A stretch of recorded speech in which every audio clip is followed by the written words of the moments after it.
আল্লাহ তাআলার দরবারে অসংখ্য শুকরিয়া জ্ঞাপন করছি যে মহান রব্বুল আমাদেরকে একটা পবিত্র মজলিসে বসার তৌফিক দান করেছেন। এজন্য থেকে শুকরিয়া আদায় করি আলহামদুলিল্লাহ।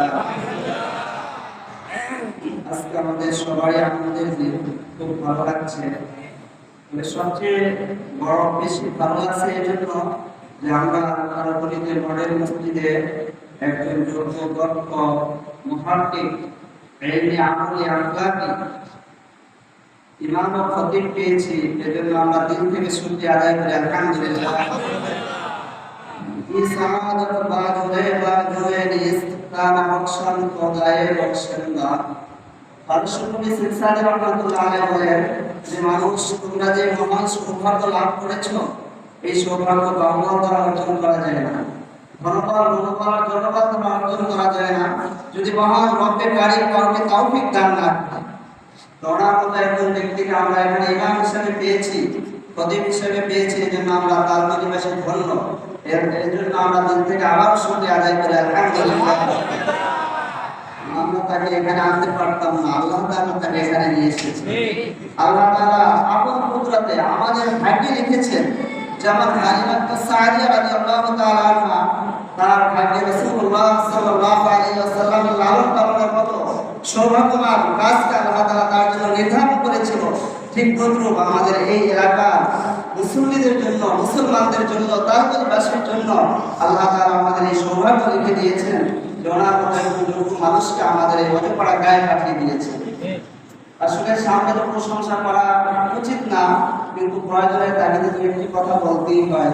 না আল্লাহ তাআলা ওনাকে যে পরিমাণ যোগ্যতা দিয়েছেন, উনি যদি ঢাকায় কোনো বড় মসজিদ বা মাদ্রাসায় খেদমত করার ইচ্ছা করতেন তাহলে এটা ওনার জন্য অত্যন্ত সহজ হতো এবং অনেক বেশি সম্মানজনক এবং অনেক বড় পাওনা হতো। কিন্তু সেটা না করে শুধু আমাদের মহব্বতে, আমাদের ভালোবাসায় এখান থেকে উনি কিছু পাবে এই জন্য নয়, শুধুই ইসলাম আল্লাহ তাআলা সন্তুষ্টির জন্য আমাদের মহব্বতে এখানে ছুটে এসেছেন। যুবক মানুষকে আমাদের ছোট মাদ্রাসা ওস্তাদ হিসেবে রাখা বা আনা এটা সম্ভব ছিল না, বা তাকে আবার আমাদের এখানে পাওয়া এটাও সম্ভব ছিল না। যা কিছু হয়েছে সবই আল্লাহ তাআলার অশেষ মেহেরবানি হয়েছে।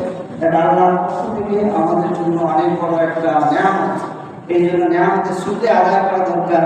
যখন বান্দা নিয়ামতের শুকরিয়া আদায় করবে আল্লাহ তাআলা নিয়ামত আরো বহু গুণে বাড়িয়ে দিবেন। এই জন্য আমরা আমার জন্য দোয়া করি, আমার জীবনের শুরুমাত্র খেদমতের জীবন শুরু, আল্লাহ তাআলা ওনাকে জন্য দ্বীনের জন্য বড় একজন দায়ী হিসেবে কবুল করেন। ওনার দ্বারা যেন আমাদের অত্র অঞ্চলের দ্বীনের আরো বেশি উজ্জ্বলিত হয়। এই জন্য আমরা সবাই আল্লাহর কাছে দোয়া করি, সবাই মিলে আমিন। আলহামদুলিল্লাহ। আরো সৌভাগ্য যে ওনার বিবাহ আসলে বিভিন্ন জায়গা থেকে প্রস্তাব হয়েছিল, ঢাকায়, বাংলার এলাকায় এবং আরো আশপাশে বিভিন্ন জায়গায় অনেকগুলো প্রস্তাব ছিল, কিন্তু আল্লাহ তাআলা যেখানে লিখে রেখেছেন, তাকদীর যেখানে আছে সেখানে হবেই। সেটাও আমাদের সৌভাগ্য যে তার দলিত ওনার আজকে বিবাহ হচ্ছে। আর এখানে একজন মানুষ তার কন্যাকে তার হাতে তুলে দিতে দেওয়ার মতো সৌভাগ্য লাভ করছে, হয়তো আল্লাহ তাআলার পক্ষ থেকে এটা একটা নির্ধারণ ছিল। যাই হোক, আল্লাহ তাআলা যেগুলো আমাদের জন্য নিয়ামত দান করেছে, নিয়ামতের আমরা শুকরিয়া আদায় করি আর ওনার জন্য দোয়া করি আল্লাহ তাআলা যেন আজীবন দ্বীনের উপরে অটল অবিচল থাকার তৌফিক দান করেন। আমিন।